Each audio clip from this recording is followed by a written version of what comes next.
ما در سرگاه سال نو قرار داریم. ما در سال روان بسیار چیزهایی را دیدیم و این پیام رو گرفتیم که باید صبور باشیم.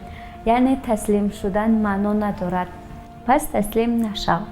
همیشه که نباید همه چیز خوب باشد. در داخل مشکلات است که آدم ساخته می شود.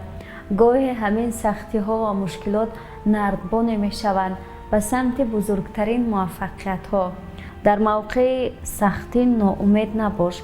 برای آرزوهایت بجنگ و محکمتر از پیش ادامه بده.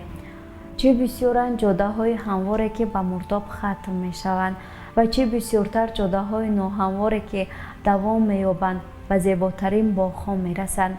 تسلیم نشو. شاید در قدم بعدی ایستگاه خوشبختیت باشد.